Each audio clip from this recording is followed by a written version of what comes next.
We're not only learning about safety efforts in schools this afternoon, but on our roads as well. April is Distracted Driving Awareness Month, the time to recognize the importance of eliminating distractions on our roadways. KIMT News 3's Alec Oz is live in Rochester. Alec, what is the Minnesota State Patrol sharing about this year's safety effort?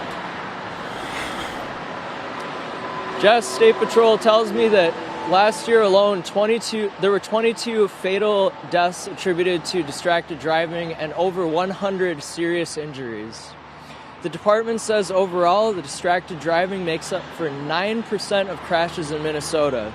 Under state law, drivers aren't allowed to hold their cell phones while driving and must use single-touch activation, voice commands, and mounts for calls, texts, music, and navigation. Sergeant Troy Christensen tells me many drivers may think of handling cell phones when it comes to distracted driving, but this isn't always the case. So we see all sorts of distracted driving. So we see people eating, or even reading the newspaper on their phone, reading a map. So there's all sorts of distractions.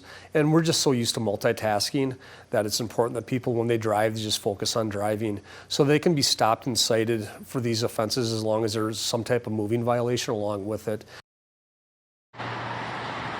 Hands-free cell phone use laws were first enacted in Minnesota in 2019, and the first offense can carry a fine of over $100. Live in Rochester, Alec Oz, KIMT News 3. Thank you, Alec. A second offense can run a driver more than $300. There will be extra patrols on the roads during the entire month of April to address distracted driving violations.